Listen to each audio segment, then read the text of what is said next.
इस वीडियो में हम metals and non metal chapter का लेआउट बनाएंगे।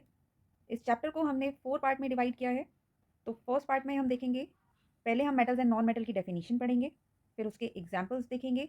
देन हम नेक्स्ट देखेंगे properties. Properties of metals and non metal 2 part में डिवाइड होगी। First physical property. Physical properties में आप क्या-क्या देखेंगे कि metals and non metal malleable होते हैं या डक्टाइल होते हैं, इलेक्ट्रिसिटी कंडक्ट करते हैं या नहीं करते हैं, हार्डनेस उसका कितना है, सोनरस होते हैं नहीं होते हैं, लस्ट्रस होते हैं नहीं होते हैं, ये सारी चीज़ें हम फिजिकल प्रॉपर्टीज़ में देखेंगे। फिजिकल प्रॉपर्टीज़ में हम एक और चीज़ पढ़ेंगे, एक्सेप्शन। एक्सेप्शन में जैसे मैं आपको एक एग्जांपल देती हूँ।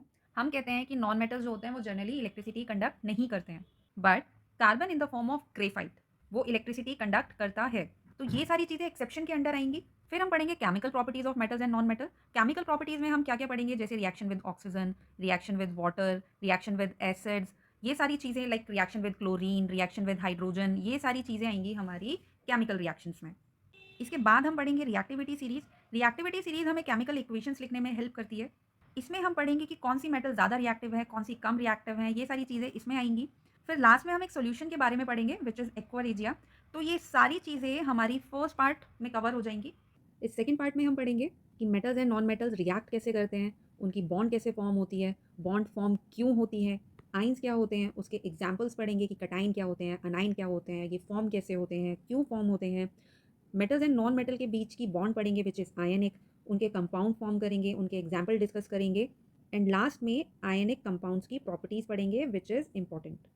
थर्ड टॉपिक में हम पढ़ेंगे which is most important topic of this chapter, occurrence of metal, की नेचर में जो मेटल्स प्रेजेंट होती हैं वो किस फॉर्म में प्रेजेंट होती हैं, हम उसके बारे में स्टडी करेंगे। जैसे I will give you one example.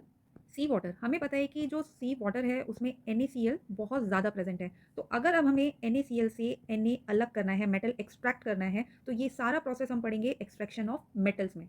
इसके बाद हम पढ़ेंगे रिफाइनिंग ऑफ मेटल। इसमें हम क्या सीखेंगे, हमने जो मेटल एक्सट्रैक्ट किया है अगर वो इम्प्योर मेटल है तो रिफाइनिंग ऑफ मेटल में हम उसे प्योर करना सीखेंगे।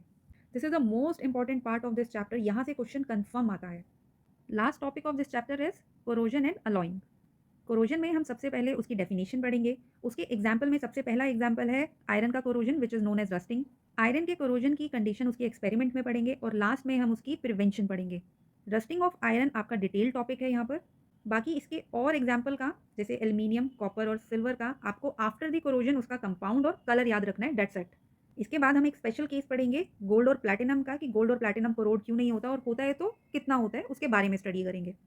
Last topic of this chapter is alloy. हम उसकी डेफिनेशन पढ़ेंगे पहले, फिर हम उसकी प्रॉपर्टीज़ पढ़ेंगे कि क्यों अलॉय हमारे लिए बेनिफिशियल है, एंड लास्ट में उसके एग्जाम्पल देखेंगे।